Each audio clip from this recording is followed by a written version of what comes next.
গেল মঙ্গলবার রাত ৯টায় প্রাইভেট পড়ে ফেরার পথে খাগড়াছড়িতে এক পাহাড়ি কিশোরীকে দলবদ্ধ ধর্ষণ করা হয় বলে অভিযোগ করেন তার স্বজনরা। ওই দিন রাত ১১টার দিকে অচেতন অবস্থায় তাকে উদ্ধার করা হয়।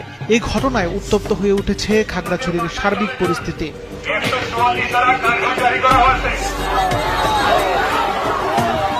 বুধবার বিক্ষোভ মিছিল ও সমাবেশ করেন জেলার বাসিন্দারা।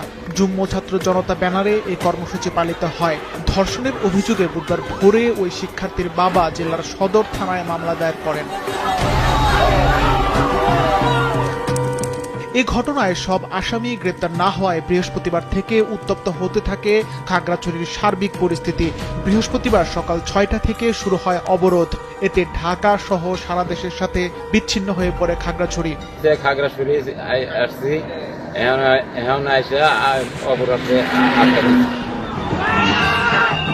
সব মশার বিরুদ্ধে সুরক্ষা দিতে এলো বসুন্ধরা এক্সট্রিম অ্যারোসল, মশার বিরুদ্ধে এক্সট্রিম সুরক্ষা। শনিবার পরিস্থিতি ভয়াবহ আকার ধারণ করে।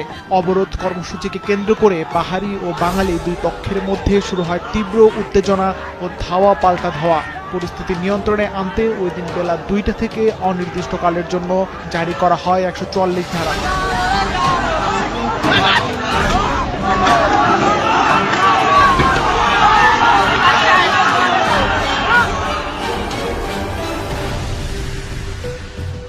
বিজিবি জানায়, স্বনির্ভর বাজারে গতকালের সংঘর্ষের মাঝেই ৫ থেকে ৬টি দোকান ভাঙচুর ও লুটপাট